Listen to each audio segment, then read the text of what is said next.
chicken and dumplings," John said. "I get enough beef every day. How about you, Sonny?" "I'll take the chicken, too," he replied, his eyes never having left the saucy waitress. Noticing it, John couldn't resist japing him some more. "How about Sonny here? He ain't married, and he's got a steady job." She chuckled delightedly and reached over to tweak Sonny's cheek. "You're awful sweet, but still a little young. I'll keep my eye on you, though." She went to the kitchen to get their food, leaving the blushing young ranch hand to recover. "She's something, ain't she?" John asked after seeing Sonny's embarrassment.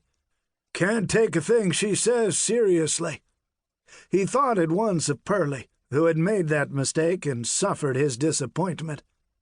Further thoughts on the subject were interrupted when Becky Morris came in from the kitchen.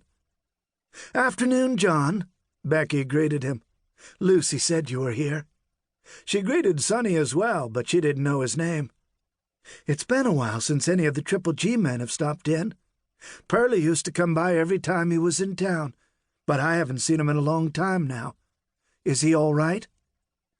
"Perley's been gone for a good while now," John answered. "I just got a telegram from him this morning from Dakota Territory. Said he's on his way home."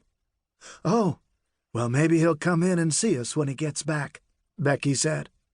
"I'm sure he will." John couldn't help wondering if Perley had taken proper notice of Becky Morris.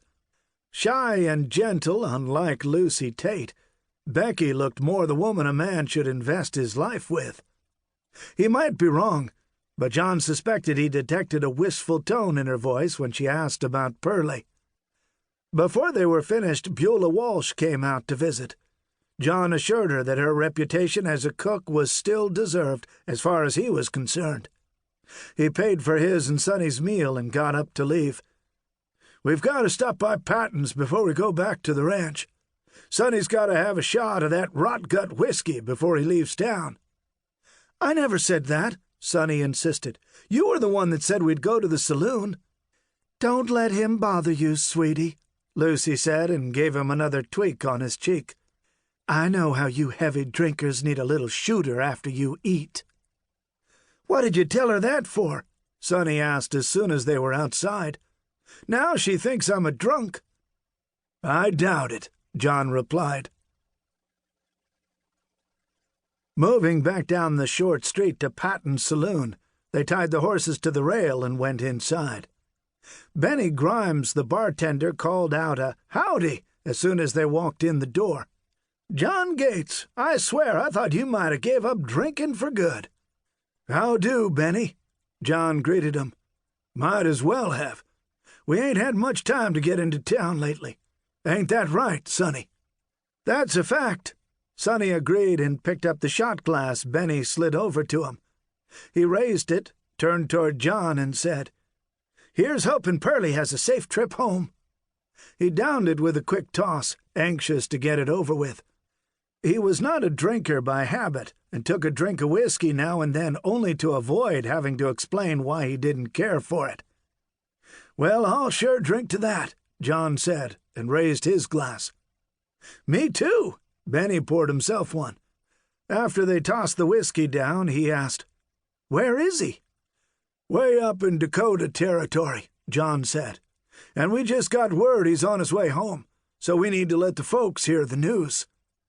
He had one more drink, then he and Sonny headed back to the Triple G. The man John Gates had wished a safe trip home earlier in the day was seated a few yards from a crystal-clear waterfall. It was a good bit off the trail he had been following, but he'd had a feeling the busy stream he had crossed might lead to a waterfall. As high up as he was on the mountain, it stood to reason the stream would soon come to a cliff. It pleased him to find out he had been right, and it had been worth his while to have seen it. It was a trait that Perley Gates had undoubtedly inherited from his grandfather, an obsession for seeing what might lie on the other side of the mountain. And it was the reason he found himself in the Black Hills of Dakota Territory on this late summer day. That and the fact that he was not married and his brothers were. It didn't matter if he rode all the way.